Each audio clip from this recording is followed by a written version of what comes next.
الله وبركاته. في هذا الفيديو ان شاء الله غادي نكملوا الدرس ديال مبرهنات طاليس من بعد ما درنا في الفيديو السابق مبرهنات طاليس مباشره. اليوم ان شاء الله مع مبرهنات طاليس العكسيه طبيعه الحال مستوى الثالثه ثانوي اعدادي.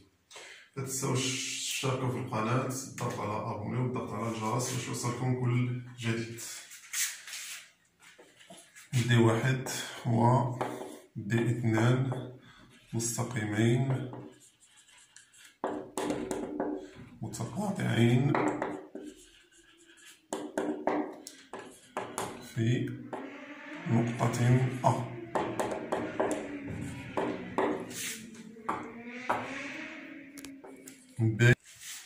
B و M نقطتين من D واحد مختلفتين عن النقطة A، يعني النقطة A.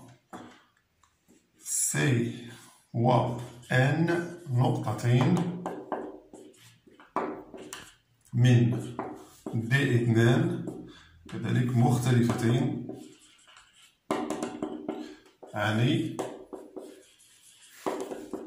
النقطة A. إذا بالنسبة لهاد المعطيات كيف ما خدمنا في مبرهنات طاليس المباشرة، بالنسبة لهاد المعطيات نقدروا نرسموهم في واحد الشكل اللي هو ناخدو يمكن على 3 ديال الحالات. هاد المعطيات غنديروهم في واحد الشكل اللي غادي يخرجوا لنا فيهم 3 ديال الأشكال، يعني الحالة الأولى والثانية والثالثة. الحالة الأولى والحالة الثانية والحالة الثالثة. إذا دائما عندنا مستقيم دي واحد و دي اثنان كيتقاطعوا في النقطة A، دي واحد و دي اثنان متقاطعين في A. إذا في جميع الحالات دي واحد و دي اثنان مستقيمين كيتقاطعوا في النقطة A. إذا بالنسبة للحالة الأولى بي و M نقطتين من دلتا واحد و سي و N نقطتين من دي اثنان مختلفتين بطبيعة الحال على النقطة A. إذا غناخدو بي و M نقطتين من دي واحد غناخدوهم من نفس الجهة، مثلا هنايا بي وهنايا M وهنايا سي وهنايا النقطة M. هنا غناخدو بي من جهة و M من جهة وهما في نفس الوقت بي و M نقطتين من دي واحد، نقطة بي و نقطة M هما في نفس الوقت نقطتين من دي واحد. ونفس الشيء هنايا نقطة سي وهنايا النقطة N هما سي و N نقطتين من دي اثنان مختلفتين عن A. نفس الشيء هنايا غناخدو هنا النقطة بي والنقطة M، يعني غيرنا الترتيب، هنا خدينا بي عند M، هنا غناخدو M عند بي. إذا هذه النقطة A، هنايا M عند بي. في نفس الشيء هنايا غادي ناخدو هنا النقطة N عند سي. إذا سي و N راه نقطتين من دي اثنان. نعم. إذا كانت النقط A و B و M أو النقط المستقيمية، إذا كانت النقط المستقيمية B و M A و B و M A و B و M في نفس الترتيب مع النقط المستقيمية A و C و N، يعني في نفس الترتيب A يعني بالتتابع A تليها B ثم N في نفس الوقت خصها تكون A و C عند N يكونوا في نفس الترتيب، وتحقق إذا في هذه الشروط إذا كانت النقط A و B و M اللي هي نقط مستقيمية في نفس الترتيب مع النقط المستقيمة اللي هي A و C و N، وتحقق هذا الشرط اللي هو النسبتين AM على AB تتساوي AN على AC، فإن إذا بالنسبة لهذه الأشكال ثلاثة إلا تحققوا هاد الشروط يكونوا هاد النقط مستقيمية وفي نفس الترتيب وهاد النسبتين متساويتين، فغادي يكونوا المستقيمين MN و BC، فإن BC و MN مستقيمين متوازيين أو متوازيين. إذا في هاد الشروط فالمستقيمين غادي يكونوا متوازيين. نشرح لكم هذا الترتيب هذا A و B و M في نفس الترتيب. لاحظوا معايا الشكل أو الحالة الأولى A B M، إذا هما نقط مستقيمية A تتبعها أو بالتتابع A B M. نفس الشيء هنا A C N. بالنسبة للحالة الثانية A B عاد M A C عاد M، يعني في نفس الترتيب من نفس الجهة. إذا A و B عاد M A C عاد M. هنا نفس الشيء A و B و M A و C و N. إذا دائما في كل الحالات راه كيكون عندنا A و M و A و B و M في نفس الترتيب مع A و C و N. إذا تحقق يعني هذا الشرط هذا أن هذه النسبة AM على AB تتساوي AN على AC، راه غادي يكون عندنا هاد المستقيمين BC و MN غادي يكونوا مستقيمين متوازيين. كيف بحال هكا إلا رسمنا هاد النقط إلا رسمنا هاد المستقيمين MN و BC راه غادي يكونوا مستقيمين متوازيين. نفس الشيء بالنسبة لهنا المستقيم BC والمستقيم MN راهم متوازيين. نفس الشيء هنايا مستقيم BC والمستقيم MN هادو مستقيمان غادي يكونوا متوازيين.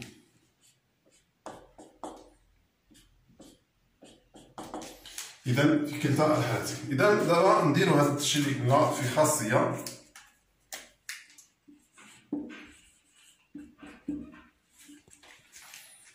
إذا كان D1 و D2 مستقيمين متقاطعين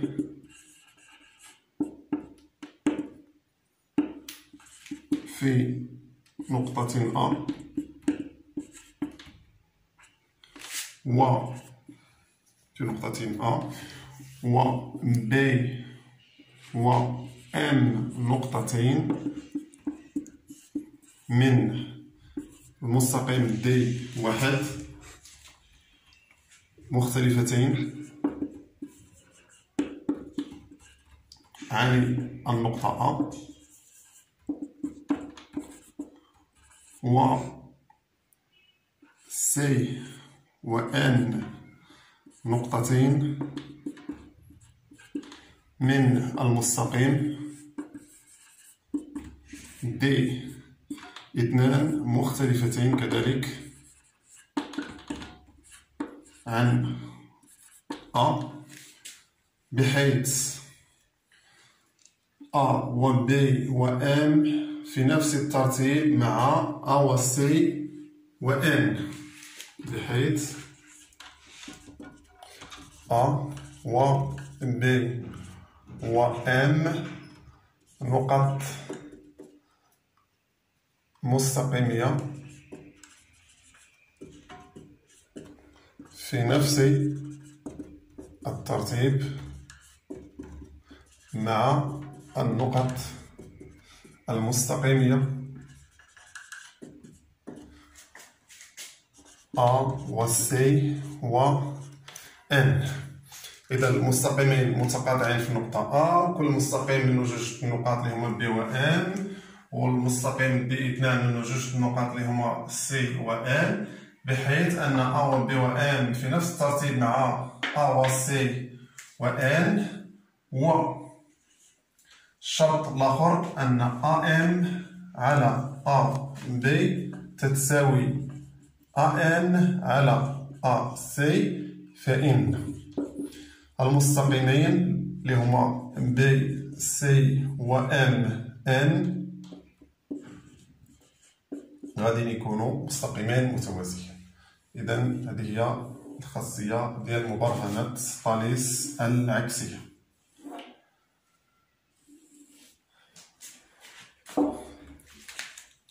تستعمل مبرهنة طاليس العكسية، يعني وقتاش كنستعملوها؟ تستعمل مبرهنة طاليس العكسية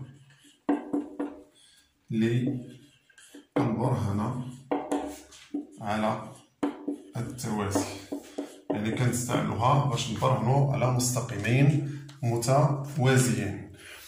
نعم، إذا غادي ناخذو شي تمرين تطبيقي إن شاء الله اللي غادي نوضحو فيه أو نزيدو نفهمو أكثر مبرهنة طاليس يعني العكسية كيفاش نطبق. إذا التمرين التطبيقي نعتبر الشكل التالي.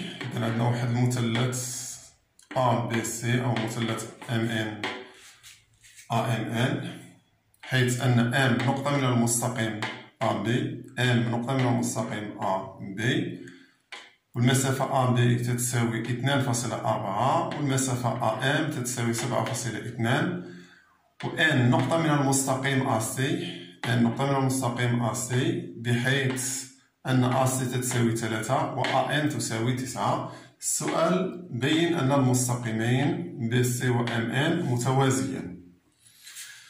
إذن الجواب نعتبر المثلث ABC لدينا M نقطة من المستقيم AB، M نقطة من المستقيم AB، و N نقطة من المستقيم AC. إذا نبداو في دوك الشروط اللي قلنا. إذا حنا هنا ملي قلنا M نقطة من المستقيم AB و N نقطة من المستقيم AC، ممكن نقولوا بأن المستقيمين مثلا AB والمستقيمين أو المستقيمين MB والمستقيمين NC يتقاطعان في النقطة A، ونقولوا بأن A و B و N في نفس الترتيب مع A و C و N، لأن هنا خصني نحدد المثلث نتكلم على هاد النقط مستقيمية. ملي كنقول M راها نقطة من المستقيم AB معنى راه A و B و N مستقيمية، و N نقطة من المستقيم AC يعني أن A و C و N راها نقط مستقيمية. يعني فاش تنقول مستقيم AB أو لا نقول مستقيم MB ومستقيم NC يتقاطعان في A، معنى راه MB كيمر من A راه هادو نقط مستقيمية، و NC يمر من A راه هادو نقط مستقيمية. أو نقول بحال هكا نحدد المثلث ونقول لهم M نقطة من المستقيم AB و N نقطة من المستقيم AC.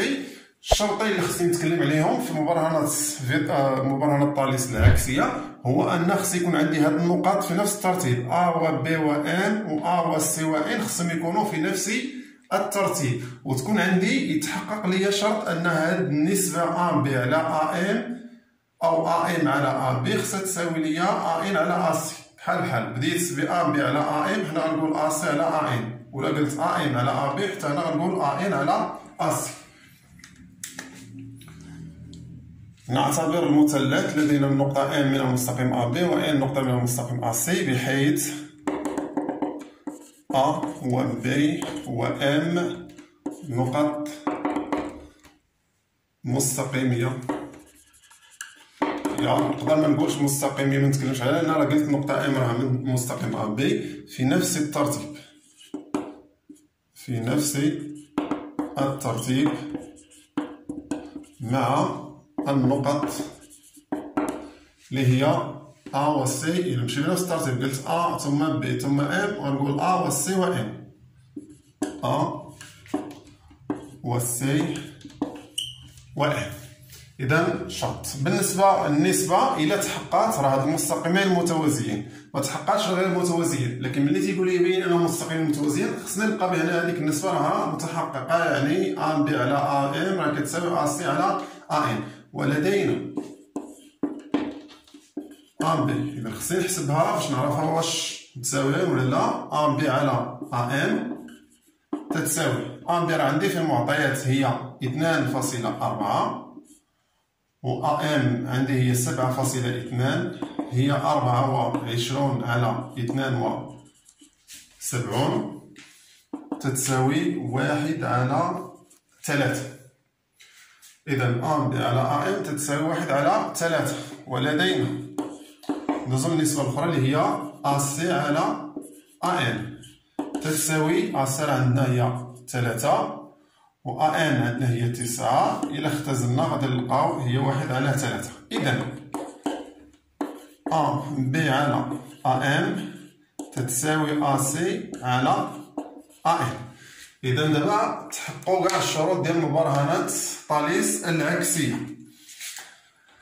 حسب مبرهنة طاليس العكسية فإن مستقيمين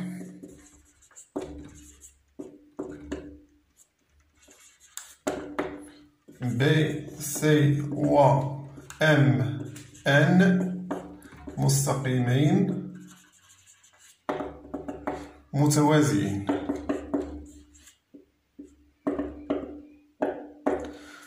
إذا كان هذا كتمرين تطبيقي باش نعرفوا كيفاش غادي نطبقوا مبرهنات طاليس العكسية.